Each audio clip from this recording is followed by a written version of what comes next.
Welcome back to new video. तो रहीम जैसे ही hospital में आता है तो वो परेशानी से अपने होश खो बैठता है।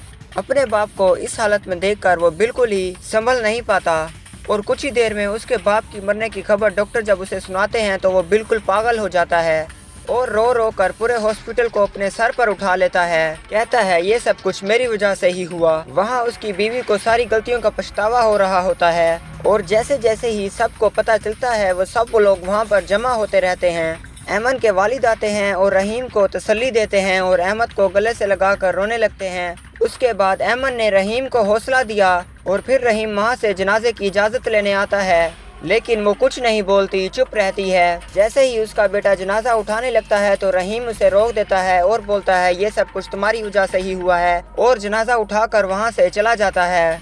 यहाँ तक कि उसके सगे बेटे को भी रहीम ने जनाजा उठाने की इजाज़त नहीं दी और बाकी लोगों के साथ अकेले ही उसका नमाज जनाजा अदा कर देता है। और उसका दूसरा बेटा दूर से खड़कर देखता रहता है, लेकिन अभी भी उसके सुधरने के चांस नहीं होते। उसकी माँ उसे कहती है तुमने तो अपने बाप को कंधा तक नहीं दिया और ताने के साथ बोलता है जो उसका अजीज था उसने कंधा दे दिया है ना, मुझे तो कभी उन्होंने अपना बेटा समझा ही नहीं था। ये सब बातें सुनकर उसकी माँ परेशान होकर वहाँ से चली जाती है और दूसरी तरफ रहीम माँ की हालत देखकर खाना लेकर आता है और उसको खाना खिलाता है।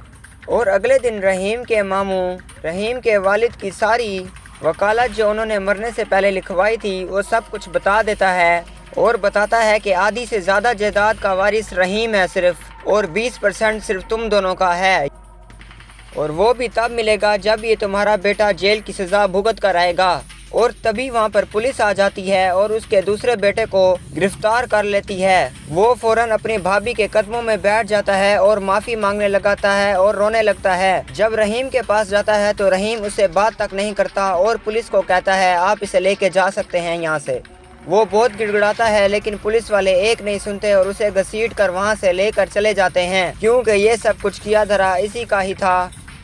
अपने बेटे की ये सारी हालत देखकर माँ अपने भाई से कहती है कि उसे छुड़वा लो, लेकिन आगे से वो कहता है कि अब कुछ भी नहीं हो सकता।